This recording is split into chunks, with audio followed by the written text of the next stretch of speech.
काय झालंय, शेतकऱ्याला खत घ्यायला गेले तर 2100 रुपयाला बॅग आहे खताची, आणि बियाणे घ्यायला गेले तर 3000 रुपयाला 30 किलोची बॅग देते. 3000 रुपये म्हणजे 100 रुपये किलो बुड राहील. हो 100 रुपये.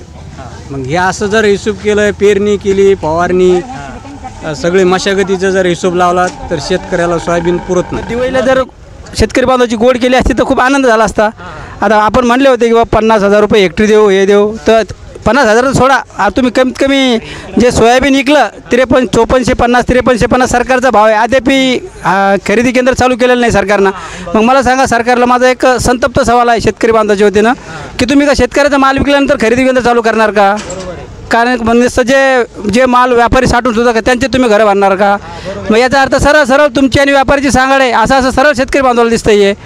आता मला तुमच्या एक चॅनलच्या माध्यमातून सर्व शेतकरी बांधवांना माझी विनंती आहे, हा व्हिडिओ सर्वत्र तुम्ही शेअर करा की बाबा आज रोजी 50% हे आमचे आडते लक्ष्मणराव चव्हाण की 50% शेतकरी बांधवांना माल विकलेला आहे. आणि काय भाव विकला? 3500 3700 3800. परंतु अरे दिवाळीसाठी 1000 रुपयाचा जर बोनस किंवा 1000 प्रति क्विंटल भावाचा जर फरक जर शेतकरी बांधवाच्या खात्यात टाकला असतं तर बरं वाटलं असतं.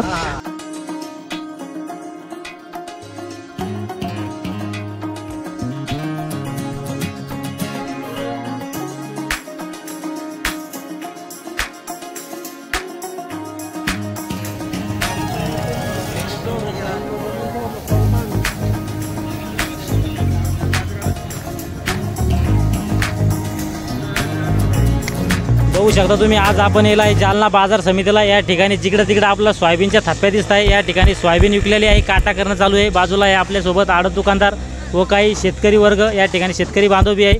जिकडं तिकडं आज सोयाबीनची आवक मार्केटला दिसत आहे. आज दिवाळीचा पाडवा आहे. पुढं आपण बाजारभाव जाणून घेऊया आजचे अधिक.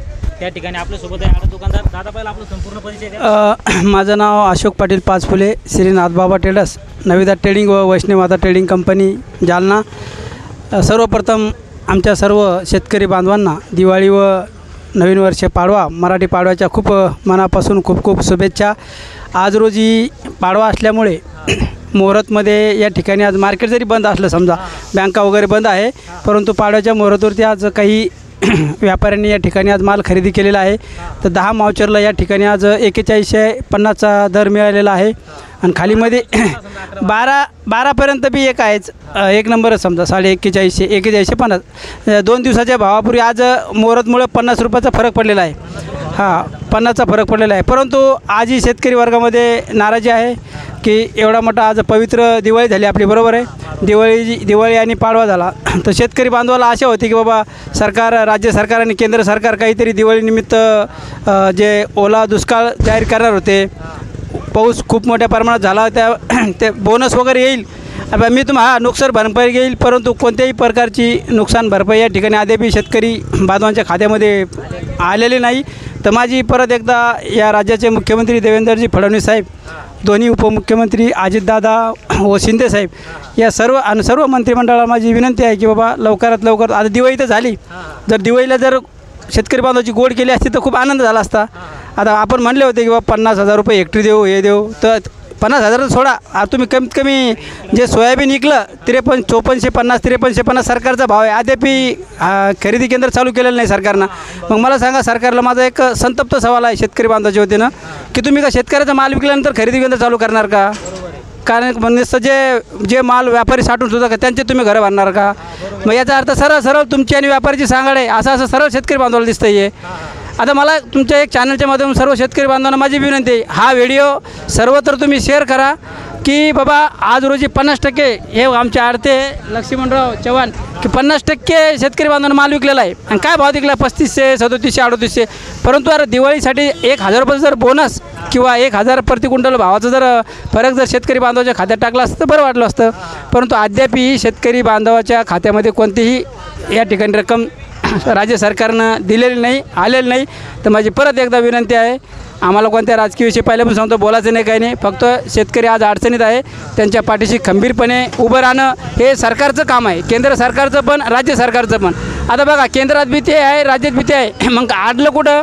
मी म्हणतो 2 दिवसात काहीतरी JR काढून शेतकरी बांधवाच्या खात्यात आता तरी करा, भाऊबीजेला तरी करा, उद्याची भाऊबीज झाल्यावर करा, पण 2 दिवसात शेतकरी बांधवाच्या खात्यामध्ये जे 1000 रुपये प्रति क्विंटलचं अनुदान म्हणा आणि जे ओला दुष्काळाची जी मदत आहे ती तात्काळ राज्य सरकारनं केंद्र सरकारनं ही शेतकरी बांधवाच्या खात्यामध्ये द्यावे ही माझी आग्रहाची विनंती. आता भावांतर योजनामध्ये बऱ्याच सरकारनं लागू केली, ती जर आपल्या महाराष्ट्र सरकारनं जर लागू केली तर बाजार समितीमध्ये सोयाबीनची आवक वाढेल का, काय वाटतं तुम्हाला? बिलकुल आवक तर वाढणारच झाली ना, आवक तर वाढणारच झाली. आणि माझ्या मते आज रोजी तरी असं वाटतं आहे की जर सरकारनं राज्य सरकारनं कधी लवकर खरेदी केंद्र चालू केलं तर भावामध्ये निश्चितपणे ह्या 2-4 दिवसामध्ये किंवा 8 दिवसामध्ये 400 ते 500 रुपयाचा फरक होऊ शकतो. 8 दिवसात, 10 दिवसात, महिन्याभरात.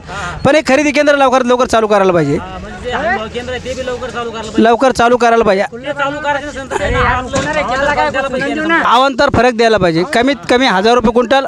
जर शेतकऱ्याची इच्छा असेल खरोखर तुम्ही आपण जे म्हणतो आमचे बळीराजा आणि आपलं हे जे देश आहे हा कृषीप्रधान देश आहे त्या पद्धतीने करायला पाहिजे. कृषीप्रधान देशाच्या हिशोबानं देशाचे पंतप्रधान नरेंद्रजी मोदी मुख्यमंत्री दोन्ही उपमुख्यमंत्री यांना विनंती आहे की बा तुम्ही लवकरात लवकर कमी 1000 रुपये क्विंटल तरी या ठिकाणी बोनस द्यायला पाहिजे. एवढी आग्रहाची विनंती आहे. परत आणि समजा आज 20 मार्चवर काय ऐकले? 20 मार्चवर 3650 रुपये, 3650. समजा हमी भाव केंद्र सुरू झाले तर भविष्यात भाव वाढत. बिलकुल बिलकुल 400-500 रुपये वाढू शकते या ठिकाणी. शेतकरी आज बी अशा पण मला लवकरच विनंती आहे सरकारला किंवा शेतकऱ्याजवळ माल नाही आता 50% 40% लोकांनी विकलेलं आहे पण आता लवकरात लवकर एवढं अनुदान त्यांनी द्यावं ही विनंती. बरं या ठिकाणी आपल्यासोबत शेतकरी बांधव त्यांच्याकडून जाणून घेऊया एक माहिती. तुमचं नाव सांगा दादा. आम्ही शब्बीर बेग अवलगाव शेतकरी, कुठं आवडगाव? अवलगाव घनसावंगी तालुका जालना जिल्हाच आहे. बरं तुम्ही किती तर आम्ही 6 एकरमध्ये लावली होती आमच्या मित्रांनी. माझ्याकडे थोडी कमी होती. 6 एकरमध्ये आम्ही टोटल हिशोब केला तर 1,20,000 रुपये खर्च आला. 1,20,000 खर्च आला आणि 1,80,000 रुपयाची सोयाबीन झाली. मग आता शेतकऱ्याच्या पदरी काय पडलंय 60,000 रुपये. 60,000 म्हणजे फक्त 10,000 रुपये एकर. 10,000 रुपये एकर शेतकऱ्याच्या हातात पडले. बरोबर. मग सोयाबीनला काय किती भाव मिळाला पाहिजे? कमीत कमी 5,500 ते 6,000 रुपये भाव मिळायला पाहिजे. 6,000 कमीत कमी भाव मिळायला पाहिजे. यायला पाहिजे. काय झालंय शेतकऱ्याला खत घ्यायला गेले तर 2100 रुपयाला बॅग आहे खताची आणि बियाणे घ्यायला गेले तर 3,000 रुपयाला 30 किलोची बॅग देते. 3,000 रुपये म्हणजे 100 रुपये किलो कुठं राहील? हो 100 रुपये. मग हे असं जर हिशोब केलं, पेरणी केली, फवारणी सगळी मशागतीचा जर हिशोब लावला तर शेतकऱ्याला सोयाबीन पुरत नाही. अजिबात नाही. भाव जवळपास 10-20 वर्ष पण हेच भाव आहे ना. हेच भाव आहे. ज्यावेळेस खताचे भाव कमी होते त्यावेळेस सोयाबीनला भाव चांगला होता. आता खताचे भाव वाढल्यामुळं शेतकऱ्याला त्यात पुरत नाही. बरोबर. या ठिकाणी सर्व जीवनावश्यक वस्तू म्हणा, गॅस म्हणा, संपूर्ण महागाईच्या हिशोबाने महागाईच्या हिशोबाने नाही पुरत. त्या तुलनेत आपल्या शेतमालाच भाव वाढला नाही ना. आज कापूस बी काय भाव आहे? कापूस 7,500 7,000 घ्यायला लागले. कापूस बी. सोयाबीनला भाव नाही. सोयाबीनला भाव नाही. म्हणजे कोणत्या शेतीमालाला भाव नाही? अजिबात नाही. जो शेतीला लागणार खर्च तो डबल झाला. या औषधाचे आणि खताचा विचार केला तर ते डबलच वाढलेले. बरोबर. सगळेच भाव शेतीमालाच भाव वाढत नाही. या ठिकाणी शेतकरी वर्ग संपूर्ण नाराज आहे. शेतीमालाची बी काहीतरी कृषी कायदा करून शेतीमालाची बी भाव वाढली पाहिजे. शेतकऱ्याला त्यांनी अनुदान मी थोडं वाढून द्यायला पाहिजे. शेतकऱ्याचं नुकसान झालेलं आहे यावेळेस. पावसामुळे जास्त नुकसान झालं. भेटलं पाहिजे हेक्टरी 50,000 रुपये भेटलं पाहिजे. जसं पंजाब सरकारच्या धर्तीवर समजा त्यांनी पंजाब सरकारने हेक्टरी 50,000 मदत दिली आहे तसं आपल्या सरकारने बी द्यावं. ती महाराष्ट्र सरकारनं बी द्यावी. चालतं. धन्यवाद. या ठिकाणी जे शेतकरी बांधव होते त्यांनी आपल्या या ठिकाणी सांगितलं की या ठिकाणी भरीव मदत या ठिकाणी शेतकऱ्याला मिळावी जेणेकरून येणारी पुढची जी आपली रब्बी पेरणी आहे शेतकऱ्याची ती बी या ठिकाणी भागन व शेतकऱ्याच्या थोड्या अडचणी दूर होत्या. चालतं. या व्हिडिओमध्ये थांबूया पण पुन्हा भेटूया नवीन व्हिडिओमध्ये. जय जवान जय किसान.